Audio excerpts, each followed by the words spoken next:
નમસ્કાર મિત્રો, વિધવા મહિલાઓ માટે ખાસ સમાચાર। તો વિધવા મહિલાઓને મળશે 5 લાભો। વિધવા સહાય યોજના જાણો સંપૂર્ણ માહિતી સાવ સરળ શબ્દમાં। તો ગુજરાત વિધવા સહાય 2026 તો વિધવાને મળતી 5 જે સહાય છે તેમાં વધારો કરવામાં આવ્યો છે, તેના વિશે આપણે સંપૂર્ણ વાત કરવાના છીએ।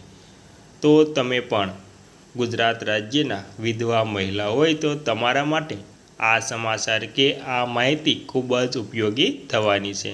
તો વિગતવાર વાત કરતાં પહેલાં તમને નમ્ર વિનંતી છે કે તમે આપણી ચેનલમાં નવા હોય તો આપણી ચેનલને સબસ્ક્રાઈબ કરી લેજો।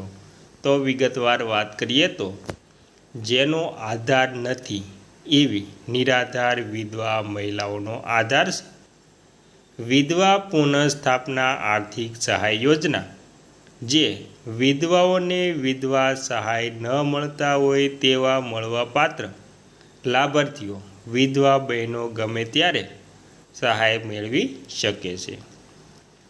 આ યોજના અંતર્ગત અગાઉ પતિના મરણ જે થયા હોય તેના 2 વર્ષ દરમિયાન આ અરજી કરવાની રહેતી હતી। રાજ્ય સરકારે તેને સરળ બનાવી તેમાં ફેરફાર કર્યા છે। એ મુજબ આ યોજનાનો લાભ નિરાધાર વિધવા સ્ત્રીઓને ગમે ત્યારે સંબંધિત તાલુકા મામલતદાર, પ્રાંત અધિકારી અને કલેક્ટર કચેરીથી વિનામૂલ્ય અરજીપત્રક મેળવી અરજી કરી શકે છે। રાજ્ય સરકારના સમાજ સુરક્ષા ખાતા હસ્તકની નિરાધાર વિધવાઓના પુનઃસ્થાપન માટે આર્થિક સહાયની યોજના હેઠળ 18થી 40 વર્ષની ઉંમરના લાભાર્થીઓને સ્વરોજગારલક્ષી તાલીમ આપી સ્વનિર્ભર બનાવવાના પુનઃસ્થાપન કરવાનું સરકારે બીડું ઝડપ્યું છે। તો આવી રીતે વિધવા મહિલાઓને જે વિધવા છે તેમને મોટી સહાય મળશે અને તે 18થી 40 વર્ષની ઉંમરના લાભાર્થીઓને પોતે સ્વરોજગારલક્ષી તાલીમ આપી સ્વનિર્ભર બનાવવાનું પણ એક કામ કરવામાં આવ્યું છે।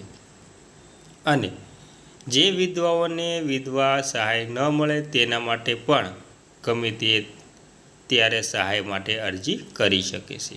અને ગુજરાતની વતની હોય તેવી 18 વર્ષની વધુ વયની જેના સંતાન પુત્ર 21 વર્ષથી વધુના હોય અને જો વધુ ઉંમરનો પુત્ર 75% વધુ વિકલાંગતા ધરાવે કે અસ્થિર મગજ ધરાવતો હોય તો તેવા વિધવા સ્ત્રી અસહાયનો લાભ મેળવી શકે છે। આ સહાયનો લાભ મેળવ્યા પછી ગ્રામ્ય વિસ્તારની અરજદારની વાર્ષિક આવક રૂપિયા 27,000 અને શહેરની અરજદારની વાર્ષિક આવક રૂપિયા 35,000થી વધુ ન હોય તેવી વિધવા સ્ત્રીઓ ઘરકામમાંથી થયેલી એટલે કે આવક ગણવી નહીં।